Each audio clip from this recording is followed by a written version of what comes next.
সিখাও তুমি আন্ডে কা ফান্ডা। এই ফান্ডাটা হলো ডিমের রাবড়ি। ডিমের অমলেট কিংবা ডিমের ঝোল তো আমরা খেয়েই থাকি, কিন্তু জানেন কি ডিম দিয়ে রাবড়িও বানানো যায়?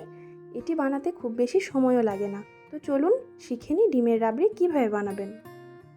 ডিমের রাবড়ি বানাতে লাগবে এরকম কাপের 4 কাপ দুধ, 2টো ডিম, স্বাদ মতো চিনি আর কয়েকটা এলাচের দানা।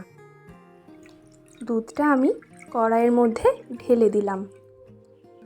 গরম দুধের সঙ্গে চিনি দিলে দুধটা ফেটে যেতে পারে, তাই আমি আগেই চিনিটা দিয়ে ভালোভাবে মিশিয়ে নিয়েছি।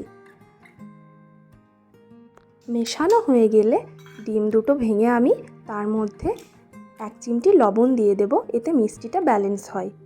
তারপর ভালোভাবে ডিম দুটো আমি ফেটিয়ে রেখে দেব। তারপর ওভেন অন করে তার মধ্যে আমি দুধের পাত্রটি দিয়ে দেব।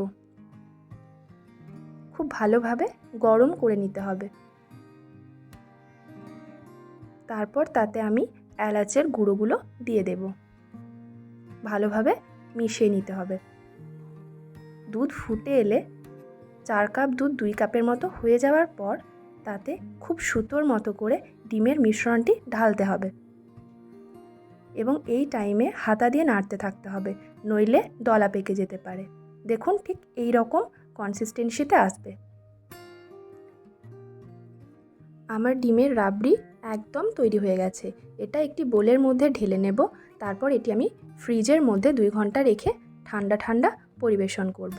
রেসিপিটি ভালো লাগলে লাইক আর সাবস্ক্রাইব করে দেবেন।